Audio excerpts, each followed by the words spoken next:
அவுதுல்லாஹி ஷைத்தானிர் ரஜீம் பிஸ்மில்லாஹிர் ரஹ்மானிர் ரஹீம். அன்பார்ந்த நேயர்களே, பலஸ்தீன் மீட்பு போர் என்று நாம் சொன்னால் அது இப்பொழுது சற்று விரிவடைந்திருக்கிறது என்று சொல்ல வேண்டும். 878வது நாள் 79வது நாள் என்று விரிவடைந்திருக்கிறது. அதில் இன்று பரபரப்பாக பேசப்படுவது நெத்தன்யாகுவினுடைய சாவு. நெத்தன்யாகு உயிரோடு இல்லை என்பது மெல்ல மெல்ல உறுதி செய்யப்படுகிறது.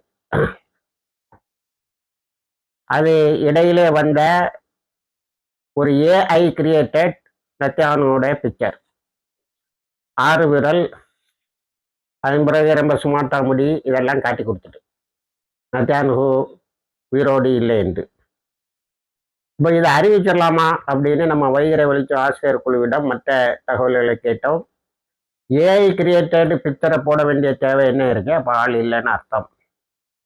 ஒரு மிலிட்டரி ஸ்ட்ராட்டஜியா மரணத்தை அறிவிக்காம இருக்கலாம்.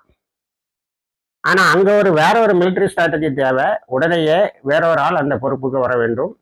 அது எதிர்கட்சி தலைவராக இருந்த, முன்னாடி பல இராணுவ தளங்களில் வேலை செய்த யார் லாபிட் என்பவர் அந்த பொறுப்பை எடுத்திருக்கிறார் என்ற செய்தி வெளிவருகிறது.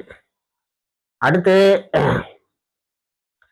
நெத்தன்யாகுவினுடைய ஸ்டேட்மெண்ட் உயிரோடு இருந்தால் எங்கேயோ ஒரு இடத்துல ரெக்கார்டு பண்ணி இன்னொரு இடத்துல கொண்டு வந்து டெலிகாஸ்ட் பண்ணுவாங்க. அது வழக்கம். அதுவும் கூட இப்பொழுது இல்லை. 10 நாட்களாக எந்த தளத்திலும் அவர் தெரியவில்லை. நான் தெளிவாக சொல்லி கொண்டு இருந்தேன் நம்மளுடைய சேனல்ல. நெத்தன்யாகுவுக்கு போட்டோவை கிரியேட் பண்றாங்க. அதுல ஹெர்சி ஹெல்வி, அவருக்கு பிறகு 3 தளபதிகள் வந்து விட்டார்கள், டிஃபென்ஸ் மினிஸ்டர் மாறிவிட்டார்கள். ஹெர்சி ஹெல்வியோட இருக்கக்கூடிய போட்டோ காட்டுறாங்க. கடைசியில ஒரு போட்டோ, அது ஹெர்சி ஹெல்வியை நீக்கிட்டு நெத்தன்யாகு இருக்கிற மாதிரி, ஆனால் ஹெர்சி ஹெல்வியினுடைய முகத்தினுடைய அந்த மூக்கு அதெல்லாம் வெளியில தெரியத்தான் செய்யுது. இதையெல்லாம் சொல்லி நெத்தன்யாகு உயிரோடு இல்லை என்பதை சொன்னோம். இப்பொழுது நெத்தன்யாகு இல்லை என்பதை கன்ஃபார்ம் பண்ண முடியாது. அவங்க இஸ்ரேல் இராணுவம் அவர் இறந்துட்டாருன்னு சொல்ல முடியாது. ஏதோ ஐஆர்ஜிசியினுடைய தலைவர் 86 வயசுக்கு பிறகு ஏன்டா என்ன போட்டு விழுந்து பாதுகாக்கிறீங்க, ரசூலுல்லாஹ் இப்படியெல்லாம் ஒன்றும் பாதுகாப்பு தேவையில்லையே அப்படின்னு சொல்லி அவர் ரொம்ப லாவகமாக அவருடைய அலுவலகத்தில் இருக்கும்போது ஈஸியாக அடிச்சிட்டீங்க. ஆனால் பங்கருக்குள்ளாலே வாழ்ந்து கொண்டிருந்த நெத்தன்யாகு இப்பொழுது உயிரோடு இல்லை என்பதை எல்லா செய்திகளும் எல்லா நடவடிக்கைகளும் சொல்லுகிறது. இது நம்மளுடைய அசஸ்மெண்ட், எந்த பெரிய சோர்ஸையும் சொல்லலை. நம்மளுடைய அசஸ்மெண்ட். ஏஐ கிரியேட்டட் பிக்சர் தேவையில்லை. 10 நாளாக ஆளை வெளியில் காணோம். காட்டுற படமும் ஹெச்எல்வி கூட இருக்கிறதா இருக்குது. அடுத்தது நோ டைரக்ட் ஸ்டேட்மெண்ட். இதையெல்லாம் உறுதி செய்கிற மாதிரி யார் லாபிட் இந்த பொறுப்பை ஏற்றுக்கொண்டு இருக்கிறார் என்ற செய்தியும் எல்லாம் நம்மளை எப்படி முடிவு பண்ண வைக்கிறேன்னா, நெத்தன்யாகு செத்தான். இவ்வளோ உயிர்களை காவு கொண்டவர் உயிரை உடனே வாங்கியிருக்காங்க. இன்னைக்கு 15வது நாள் 16வது நாள் அந்த யுத்தம் நம்ம சொன்னால் 10 நாட்களுக்கு முன்னாடியே நெத்தன்யாகு கொலை செய்யப்பட்டு விட்டார். இது ஈரானுக்கு ஒரு மகத்தான வெற்றி. இந்த செய்தியை அறிந்த பாலஸ்தீன மக்கள் ஈரானுக்கு துவா செய்தவர்களாக, அவர்கள் வெற்றி பெற வேண்டும், அவர்கள் எங்களுக்காக போடுகின்ற சண்டை என்றுதான் நாங்கள் இதை பார்ப்போம் என்று மிக தெளிவாக கூறியிருக்கிறார்கள். எப்படி நம்மளுடைய இமாம் காமினி அவர்கள், சையத் அலி காமினி அவர்கள் ஷஹாதத்துக்கு பிறகு போர் தொடர்ந்ததோ, அதே போல இராணுவ அதிகாரிகளில் நிறைய பேர் அவுட்டு. நான் 3 நாளைக்கு முன்னாடி நான் செய்தியில் சொன்னேன், டேவிட் பர்னர் என்ற மொசாது தலைவரை அடிச்சிருக்காங்க. அவர் ஆஃபீஸில் இருக்கும்போது அவருக்கு ஆஃபீஸ் அடித்து கொண்டு இருக்காங்க. மொசாது ஏஜென்சியினுடைய தளம்தான் மிகவும் ரகசியமாக இருக்கக்கூடியது. ஏன்னா இன்டெலிஜென்ஸை கோஆர்டினேட் பண்ணக்கூடியது. அதே போல சின்பத்தனுடைய தலைவரும் இறந்திருக்கிறார். அதுவும் ஒரு 5 நாளைக்கு முன்னாடியே நடந்தது. அப்போ ரொம்ப துல்லியமாக தகவல் எடுத்து தாக்கக்கூடிய ஒரு ஆற்றல் ஈரானுக்கு இருக்கிறது என்பதை இதெல்லாம் காட்டுகிறது. ஆனால் கொஞ்ச நாள் கழிச்சு, ஆனால் யுத்தம் முடிஞ்ச பிறகு தான் ஒருவேளை நெத்தன்யாகுவினுடைய மரணம் அபிஷியலாக டிக்ளேர் பண்ணப்படும். அடுத்தது இந்த யுத்தத்தில் நம்ம வைகரை இல்லை ஒரு குழுவை போட்டு இப்போ அதை கொஞ்சம் இது பண்ணோம். என்ன ரியல் ஸ்டேட்டஸ், ஈரானை ஜெயிச்சிட்டு இருக்கா தோத்துட்டு இருக்கா. அது எல்லா சோர்சஸும் என்ன சொல்லுதுன்னா, ஈரான் ரொம்ப பலமா தாக்குதலை நடத்தி வெற்றி முகத்திலே நின்று கொண்டு இருக்கிறது. ட்ரம்ப் 30 முறை, 1-2 முறை இல்லை, 30 முறை சீஸ்ஃபயருக்கு காலில் விழுந்திருக்கான். பாகிஸ்தான், ரஷ்யா, சைனா இப்படி யாரையெல்லாம் பெரிய எதிரின்னு பிரகடனப்படுத்தி விட்டு நாங்கள் பொருளாதார ரீதியாக வீழ்த்துவோம் என்று சொல்லி கொண்டு வந்ததோ அந்த வந்தாரோ ட்ரம்ப் அவர்களுடைய கால்கள் எல்லாம் விழுந்து பார்த்து விட்டார். ஆனால் முஸ்தபா அலி காமினிக்கு 2 மேக்சிமம் சொல்றாங்க. மேக்சிமம் டிஃபைன்ஸ், எதையுமே ஒத்துக்க மாட்டேன். மேக்சிமம் கண்டினியூட்டி, அதாவது முடிந்த மேக்சிமம் இதை நாங்கள் இழுக்க பார்ப்போம். ஏன்னா 4 நாளைக்கு மேலேயே இந்த யுத்தம் தொடர்ந்தால் அமெரிக்கா வீழ்ந்து விடும்னு சொன்னாங்க. இன்னைக்கு 15-16 நாட்களாக அவர் அதை இழுத்து கொண்டு வந்து விட்டார். ஆனால் இழப்பை பற்றி கவலைப்படாமல் அமெரிக்காவின் ஆதிக்கத்தை ஒழிக்க வேண்டும் என்று எந்த அளவுக்கு அது பேசப்படுகிறது என்று சொன்னால், பெட்ரோ டாலர் எக்கானமி பெரிய அளவில் இனி மாறிவிடும். அதாவது petro dollar order will change. இனி அமெரிக்காவினுடைய பணத்தில் தான் எல்லாரும் பெட்ரோலை விற்று வைக்கணும், இருந்தால் வெட்டி விற்கணுங்கிற இது மாறி போய்விடும் என்ற அளவுக்கு இந்த யுத்தம் நடந்து கொண்டு இருக்கிறது. அடுத்தது கிரவுண்ட் இன்வெஷன்லாம் விட்டான். கார்கில் போய் நான் சொன்னேன், கார்கில்ங்கிறது ஒரு ரகசிய தீவு. அங்கிருந்து ஈரான் தன்னுடைய எண்ணெய் கப்பல்களில் எண்ணெய்களை நிரப்பி உலகம் முழுவதும் அனுப்பணும். அதை போய் அடிச்சிருக்கான். அது வந்து நான் சொன்னேன், இந்த ஊடகங்களுடைய ஹைப்பு வேற, இது அடிக்கலைன்னு அடித்தான். ஆனால் அங்கிருந்து எல்லா எண்ணெயும் அவர்கள் மாற்றி விட்டார்கள். அதிகமான இழப்பு இல்லை. ரொம்ப, அதாவது வால் ஸ்ட்ரீட் ஜேர்னல், ஹர்ஸுங்கிற இஸ்ரேலிய பத்திரிகை, கார்டியன், நியூயார்க் டைம்ஸு எல்லாரும் வரிசையாக உன்னுடைய கால்குலேஷன் எதுவுமே ஜெயிக்கலைன்ட்டாங்க. ட்ரம்ப் என்ன தெரியுமா, எல்லாம் ஃபேக் நியூஸுன்ட்டான். These organisations of fake news mongers, அதாவது பொய் செய்தியை விற்பனை செய்யக்கூடிய ஆர்கனைசேஷன்னு இந்த பத்திரிகை உலகத்தை அவனுக்கு சாதகமாக சொல்லலைன்னா இப்படித்தான் இது பண்ணுவாங்க. அடுத்தது, அமெரிக்க மக்கள் ஏற்றுக்கொள்ளாதது மட்டுமல்ல, ட்ரம்ப்புடைய இந்த யுத்தம், இந்த 4-5 வெளிநாட்டு பத்திரிகைகளையும் சொல்வது, இந்த யுத்தம் ட்ரம்ப்பு செய்த மிகப்பெரிய தவறாக முடிந்து விட்டது என்று சொல்லியிருக்கிறார்கள். அடுத்தது, ஈரான் 47வது வேவு போயிட்டு இருக்கே, தாக்குதல் போயிட்டு இருக்கேன்னு சொல்லி நம்ம தகவல்களை எடுத்து முடிக்கும் போது 52வது வேவ் போயிட்டு இருக்கு. 52வது வேவ்ல எல்லா தளங்களையும் அடிச்சுட்டாங்க. சவுதி அரேபியாவுக்கு ரீஎன்ஃபோர்ஸ்மெண்ட் அனுப்பினதா நான் நேற்று காணொலியில சொன்னேன். அந்த ரீஎன்ஃபோர்ஸ்மெண்ட்டை அனுப்பியிருக்காங்க. அந்த ரீஎன்ஃபோர்ஸ்மெண்ட்ஸ் அங்கே போய் இறங்கின 6 விமானங்களை அடித்து வீழ்த்தி விட்டார்கள். நேற்று ஒரே ஒரு விமானத்தினுடைய ஒரே ஒரு சிறகு மட்டும்தான், அந்த சிறகுல ஒரு சின்ன துளியில தான் தாக்குதல் நடந்துன்னு சொன்னாங்க. இப்போ அமெரிக்காவினுடைய டிஃபென்ஸ் மினிஸ்ட்ரி வந்து அந்த இழப்புகளை ஒத்துக்கொண்டு இருக்கிறது. நிறைய அமெரிக்க இராணுவத்தினர் இறந்தார்கள் என்பதையும் ஒத்துக்கொண்டு இருக்கிறது. அதே மாதிரி இந்த கப்பல் மீது நடந்த தாக்குதலையும் அது ஒத்துக்கொண்டு இருக்கு. நேற்று வேற ஒரு ஏஐ கிரியேட்டட் போட்டானோ, அந்த கப்பலுடைய தளங்களில் தான் தாக்குதல் நடக்கிறது என்று அதையும் இப்பொழுது டிஃபென்ஸ் மினிஸ்ட்ரி ஒத்துக்கொண்டு இருக்கிறது. இதெல்லாம் எதை காட்டுன்னா, டிஃபென்ஸ் மினிஸ்ட்ரி ஏற்கனவே யுத்தத்தை ஆரம்பிக்கிறதுக்கு முன்னாடியே நம்மகிட்ட போதுமான அளவுக்கு ஆயுதங்கள் கிடையாது, நம்ம இதுக்கு தயாராக இல்லை என்று சொன்னோம். ஆனால் காமினியை ஈஸியாக தட்டிடலாம், அவர் ஆஃபீஸில் தானே இருக்காருங்கிற உற்சாகத்தில், அதோட இந்த ஆட்சி மாற்றம் வந்துருமா, இவனை நினைச்சா எல்லா இடமும் மாற்றிடுவாங்கிற. ஆனால் இப்போ ஆட்சி மாற்றம் உலகின் பல்வேறு பகுதிகளில் வரப்போகிறது. ஈரானுடைய கை மேலோங்கி நிற்கிறது. அந்த சவுதி ஏர்போர்ட் தாக்குதலை இப்போ உண்மையெல்லாம் வெளியில் வந்த பிறகு நத்தானு சவுதி கவர்மெண்ட்டை கடிச்சிருக்கான். ஏன்னா நாங்கள் தோற்று போகணும்னு நினைக்கிறீங்களா, நீங்கள் எங்கள் சோல்ஜர்ஸுக்கு இது கொடுக்க மாட்டீங்களா அப்படின்னு சொல்லி ஒரு பெரிய அறிவிப்பை கொடுத்து ஒரு பெரிய பதட்டமான சூழ்நிலையை உருவாக்கி பேசி சவுதியை மிரட்டியும் இருக்கான். அவங்க என்னன்னா, எங்களை பாதுகாப்பான்னு வந்து உள்ள பணத்தை எல்லாம் அள்ளி கொட்டினா, இப்போ ஒன்றை பாதுகாக்க எங்களை போட்டு நாசப்படுத்துறிய அப்படின்னு சொல்லி அவங்க ரொம்ப கஷ்டத்துல இருக்கிறாங்க. அடுத்தது 52வது வேவில் கைபர் ஷேக் மிசைல்ஸ் அனுப்பியிருக்காங்க. 2 டன் எடையுள்ள வெடிபொருட்களை கொண்டு இஸ்ரேலினுடைய பல சிட்டிகளை ஒன்றும் இல்லாமல் ஆக்கியிருக்காங்க. இஸ்ரேலின் ஒன்று இருக்கா இல்லையாங்கிறத கண்டுபிடிக்க முடியாத அளவுக்கு நிலைகள் இருந்து கொண்டு இருக்கின்றன. ரஷ்யாவினுடைய சேட்டலைட்டும் சைனாவுடைய சேட்டலைட்டும் எடுத்து தருவதன்படி பார்த்தால் காசா, நேற்று நான் சொன்ன மாதிரி காசா அல்ல, இஸ்ரேல் வந்து அதை விட அதிகமாக அழிந்திருக்கிறது. அடுத்தது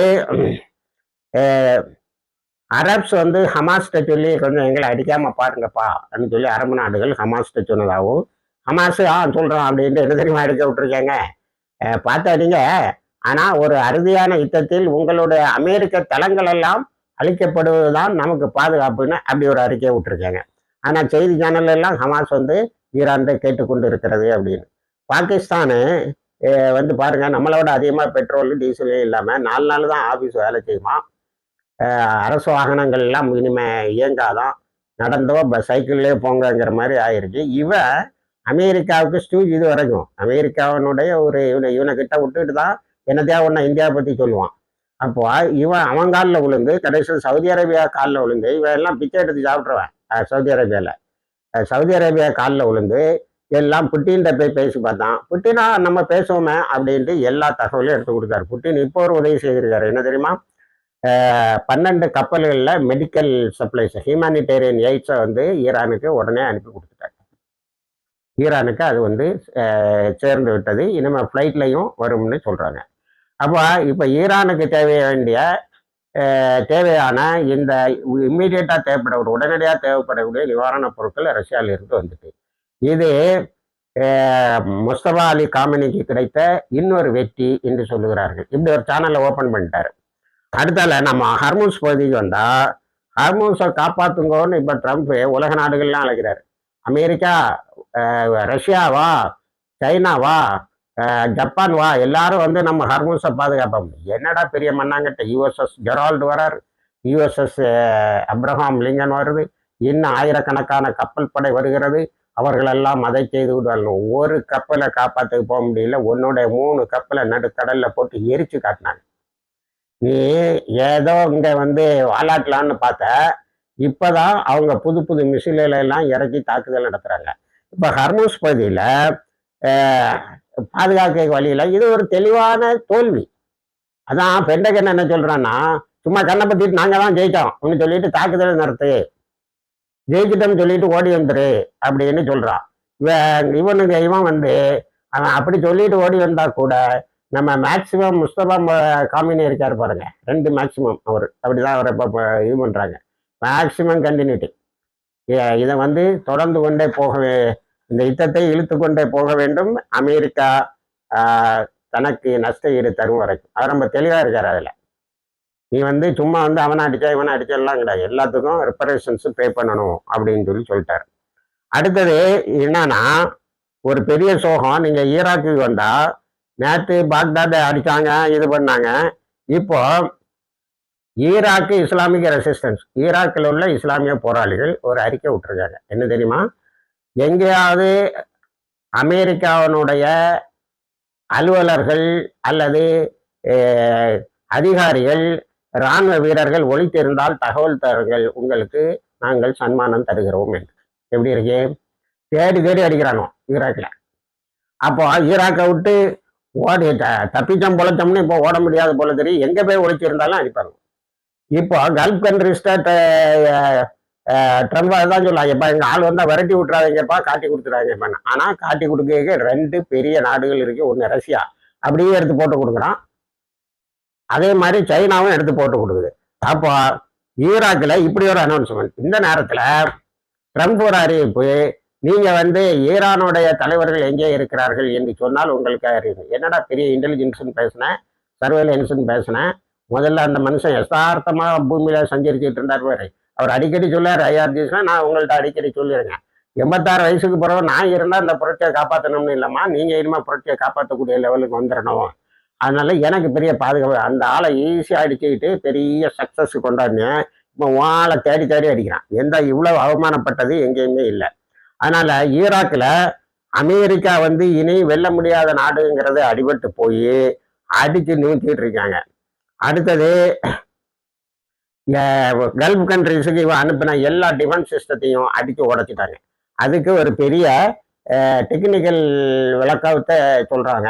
நம்ம ஆசிரியர் குழுவும் அதை பகுப்பாய்வு செய்து நமக்கு சொல்லுகிறது. அது என்னவென்று சொன்னால், இந்த ஜிபிஎஸ் இருக்கு பாருங்க, குளோபல் பொசிஷனிங் சிஸ்டம், அது வந்து அமெரிக்கா ஃபாலோ பண்ணக்கூடிய, அதை நம்ம கூகுள் இதில் வரக்கூடிய அதை ஃபாலோ பண்ணுறது இல்லை சைனா. அவனுக்குன்னு ஒரு கூகுள் ஒரு ஜிபிஎஸ்ஸை ஒரு வழிகாட்டு தடத்தை ஒவ்வொரு இடத்தையும் எங்கெங்கே இருக்குது அந்த இடம்னு சொல்லி இது பண்ணுற ஒரு இதை அவன் டெவலப் பண்ணியிருக்கான். அந்த ஆப்பை அப்படி ஈரானுக்கு கொடுத்துருங்க. இப்போ நம்ம சில நேரங்களில் ஜிபிஎஸ்ஸை நம்ம இந்தியாவில் ஜிபிஎஸ்ஸை ஃபாலோ பண்ணி போகும்போது ஒரு கமெண்ட் அடிப்பாங்க டிரைவர்ஸ்.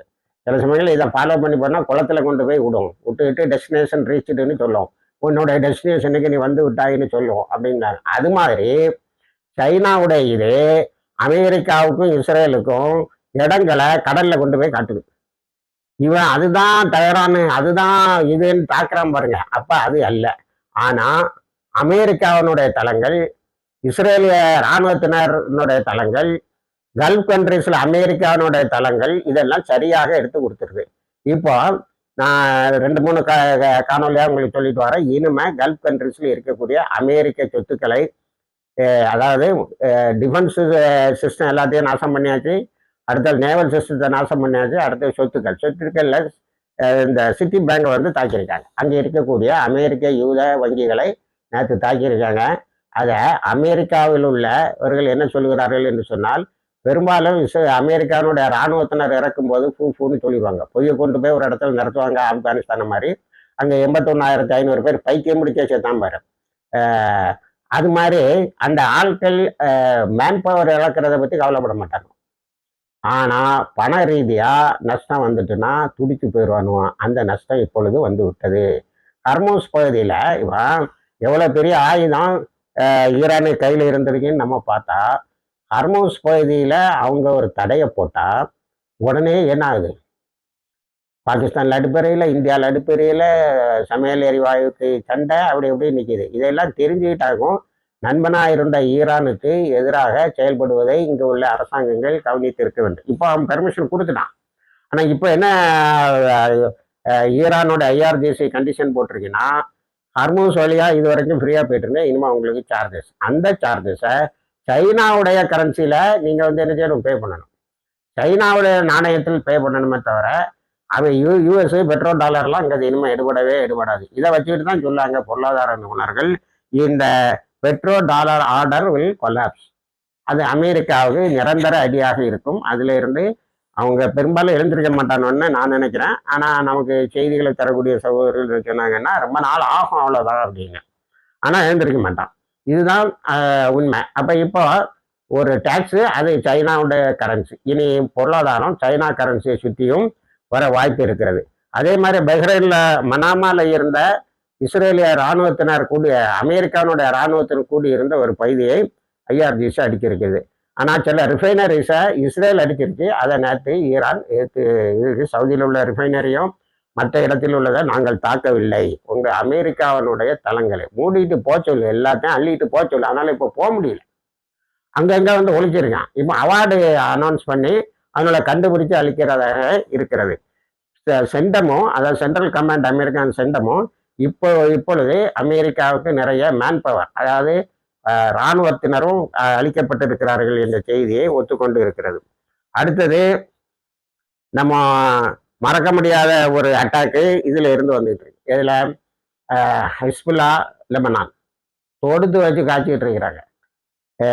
இந்த டயமோராங்கிற அணு ஆயுத இது, அதாவது நவீன அந்த பகுதியில் இருக்கக்கூடிய இதெல்லாம் அடித்த பிறகு டயமோனாங்கிற சொல்லக்கூடிய ஒரு பெரிய இராணுவ தளமும் அணு இதெல்லாம் இருந்த இடத்து சவுத்து இஸ்ரேலில் சரியாக அடித்திருக்கிறார்கள்.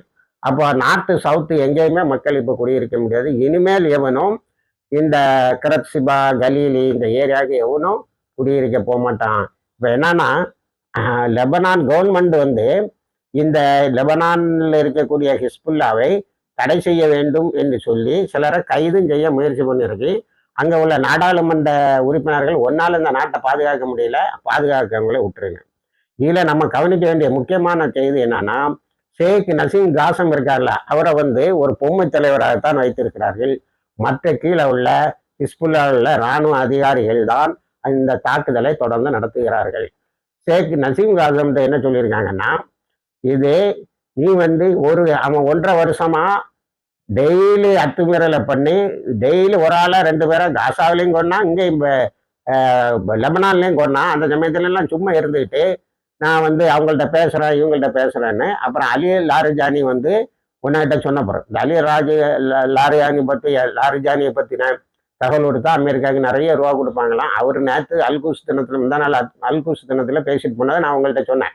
இப்போ அலி லாரிஜானி வந்து சொன்ன பிறகுதான் இவர் ஆயுதங்களை கொடுக்க மாட்டேன்னார். இப்போ கம்ப்ளீட்டா ஷேக் நஜீம் ஹாசனை நீங்க உட்காந்துரு பொம்மை மாதிரி நாங்க எங்க வேலையை செய்யறேன்னு ஒரு டீமு இந்த இதை பெரிய அளவில் வழி நடத்திட்டு போகுது. இப்போ ஈரான் வந்து நம்ம பேசி முடிக்க முன்னாடி 52 53வது ஒன்று போயிடுது. இப்போ என்னன்னா இந்த இன்டர்செப்டர் எல்லாம் எப்படி காலி பண்ணுதுன்னு சொன்னா எவ்வளவு 1000 இன்டர்செப்ட் தீர்ந்து போச்சு. இஸ்ரேல் அழுது ஏதாவது தந்து உதவுப்பா அப்படின்னு.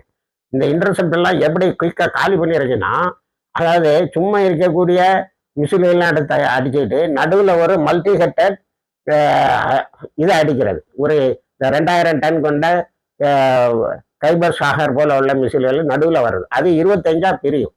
அப்போ இவனுக்கு 25 30 இது இருந்தால்தான் இன்டர்செப்டர்னு சொல்லக்கூடிய தடுக்கக்கூடிய அயன்டோமோ அல்லது தாடோ ஏதோ இருந்தால் தான் வந்து நடக்கும். அந்த 25 இவன்கிட்ட இல்லை. ரெண்டாவது சுற்றி வரக்கூடிய மலை போல் வரக்கூடிய இந்த ஒன்றுக்கு இல்லாத மிசில் இருக்கு பாருங்க, அதை சுற்றியும் ஓட முடியறதில்லை. இவனும் அதை ஃபயர் பண்ணி இப்போ ஒன்றும் இல்லாமல் ஆயிட்டானுவான். நேற்று ஐஆர்ஜிஎஸினோட டிஃபென்ஸ் செக்ரட்டரி வந்து அறிக்கை விட்டு இருக்கிறார். டஸ்ட்ராய்டு கீ மானிட்டரிங் அண்ட் இஸ்ரேலில் உள்ள destroyed key monitoring and surveillance system எல்லா சிஸ்டத்தையும் அடித்து உடைச்சிட்டோம் ஆஃப் த ரிஜிம். அந்த ரிஜிமோட எல்லாத்தையும் இப்போ இஸ்ரேலோட ஏர் ஸ்பேஸ் எங்கள் கண்ட்ரோலில் இருக்குங்க. திரும்ப ஒருக்க சொல்கிறேன், இஸ்ரேலுடைய ஏர் ஸ்பேஸு எங்களுடைய கண்ட்ரோலில் இருக்குன்னு சொல்கிறோம்.